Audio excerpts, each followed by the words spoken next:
చిట్టి ఎలుకతో నాకు సహాయమా అనే కథ. ఒక అడవిలో ఒక పెద్ద సింహం ఉంది. అది అడవిలో రాజుగా జీవించేది.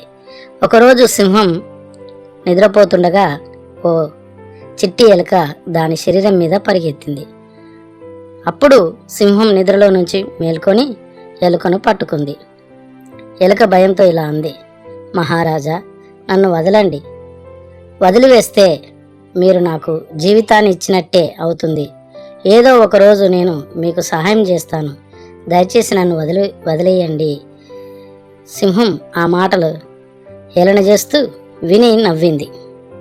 చిన్న ఎలుకవు నాకెప్పుడు సహాయం చేయడమా? చిన్న ఎలుకవు నాకెప్పుడో సహాయం చేయడమా? ఆహాహా, నువ్వు చాలా చిన్నగా ఉన్నావు. నీతో నాకేం పని ఉంటుంది?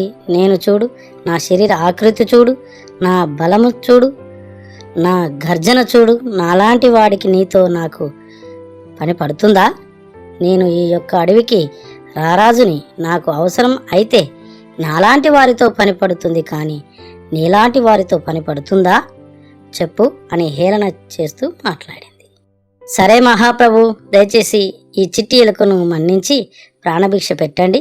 మీ పేరు ఈ అడవి అంతా తిరుగుతూ మహా గొప్పగా చెబుతాను. నాకు ప్రాణభిక్ష పెట్టండి, దయచేసి వదలండి రాజా. అలా అన్నావు, బాగుంది. నీతో నాకు అసలే పని ఉండదు. నా గురించి గొప్పగా అడవి అంతా చెప్తావు కదూ. చెప్పకపోతే నీ సంగతి అవుతుంది. భయపెట్టి ఎలుకను వదిలేసింది. కొన్ని రోజుల తర్వాత సింహం వేటగాళ్ళ బలమైన వలలో చిక్కుకుంది. అది గట్టిగా గర్జించింది.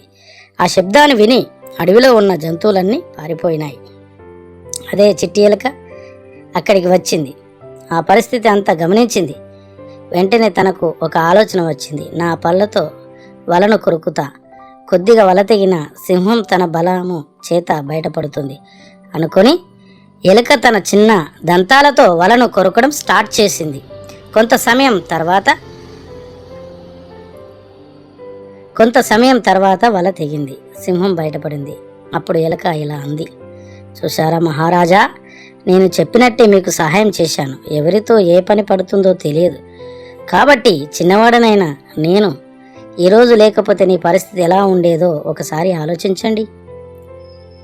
సింహం, నిజమే, నేను అప్పుడు గర్వంతో